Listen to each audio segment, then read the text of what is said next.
Israel যুক্তরাষ্ট্রের হামলায় ইরানের সর্বোচ্চ নেতা আয়াতুল্লাহ আলী খামেনি নিহত হওয়ার খবর ছড়িয়ে পড়ার সাথে সাথে ইরানের মাথা যেন কোনোভাবেই ঠিক নেই। নিজেদের পরাজয় হবে এমন ভয়ের কোনো ছাপই নেই ইরানি যোদ্ধাদের। ইরান ঠিকই মুহুর্মুহু মিসাইল মেরে ইসরায়েল ও যুক্তরাষ্ট্রকে নাজেহাল করে তুলেছে। তবে এই যুদ্ধে ইরানের পাশে কোনো মুসলিম রাষ্ট্র না দাঁড়ালেও এবার আমেরিকার ওপর প্রচন্ড ক্ষেপে গিয়ে তেহরানের পাশে দাঁড়ানোর ঘোষণা দিয়েছেন পারমাণবিক শক্তিধর দেশ উত্তর কোরিয়ার প্রেসিডেন্ট কিম জং উন। আমেরিকার শত্রু দেশ ইরানের সঙ্গে অনেক আগে থেকেই ভালো বন্ধুত্ব রয়েছে কিম জং উনের। আর ইরানের ওপর হঠাৎ ট্রাম্প নেতানিয়াহুর যৌথ বিমান হামলা মোটেই সহজভাবে নেননি উত্তর কোরিয়ার এই শক্তিশালী নেতা। সবার আগে তিনি এই হামলার প্রতিবাদ জানিয়ে বলেছিলেন যে ইরানে এটি তাদের মোটেই কোনো সামরিক হামলা নয়, বরং তা অবৈধ আগ্রাসন।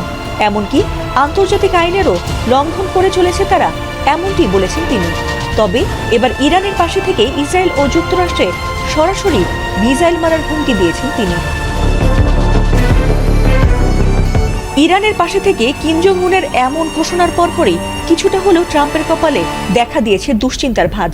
এই যুদ্ধে একদিকে যুক্তরাষ্ট্র ও ইসরায়েলের পক্ষে অবস্থান নিয়েছে পারমাণবিক শক্তিধর ফ্রান্স, ইটালি, জার্মানি সহ পশ্চিমা বিশ্বের মোড়লরা। অন্যদিকে ইরানের পাশে পারমাণবিক শক্তিধর রাষ্ট্র চীন ও উত্তর কোরিয়ার অবস্থান এই যুদ্ধে অন্যদিকে মোড় নিতে যাচ্ছে। কিম জং উন জানিয়েছেন, আমেরিকা ইসরায়েল বরাবরই অন্য দেশে অযথায় গ্যাংস্টারের মতো গুন্ডামি করে থাকেন, আর তাই তাদের কাছ থেকে এর চেয়ে ভালো কিছু তিনি আশা করেন না। তবে খামেনিকে হত্যার পর যখন ইরান দখল করতে তারা মরিয়া হয়ে উঠেছে, ঠিক তখনই যেন তাদের বিরুদ্ধে হুঙ্কার দিলেন কিম জং উন। এবার ইরানকে সাহায্য করতে মিসাইল পাঠাতে চান বলে জানিয়েছেন তিনি। এমনকি একটি মিসাইলই তাদের সবাইকে ধ্বংস করে দিতে যথেষ্ট, এমনটাও জানিয়েছেন তিনি। বিশ্বের সবচেয়ে আধুনিক পারমাণবিক অস্ত্র মিসাইলের সমৃদ্ধ ভান্ডার রয়েছে কিম জং উনের কাছে, আর তাই নিজের দেশ এবং বন্ধু দেশ ছাড়া কাউকেই তোয়াক্কা করেন না উত্তর কোরিয়ার এই নেতা। বিশেষ করে আমেরিকা আর ইসরায়েলকে তো পাত্তাই দেন না তিনি। তবে কি এবার ইরানের পাশে দাঁড়িয়ে ট্রাম্পকে উচিত শিক্ষা দিতে চান পারমাণবিক শক্তিধর দেশের প্রেসিডেন্ট কিম জং উন? সেটি সময় বলে দেবে।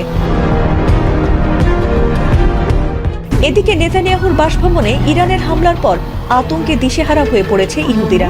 ট্রাম্পের যুদ্ধবিরতির প্রস্তাব সরাসরি নাকচ করে দিয়ে একের পর এক মিসাইল ছুড়ে মার্কিন ঘাঁটি ও ইসরায়েলের স্থাপনা গুঁড়িয়ে দিচ্ছে ইরান। কোনোভাবেই এ যুদ্ধে থামছে না ইরান। তবে কি তৃতীয় বিশ্বযুদ্ধের মুখোমুখি হচ্ছে সারা বিশ্বের মানুষ? ফাতেমা সুলতানা, এটিএন বাংলা।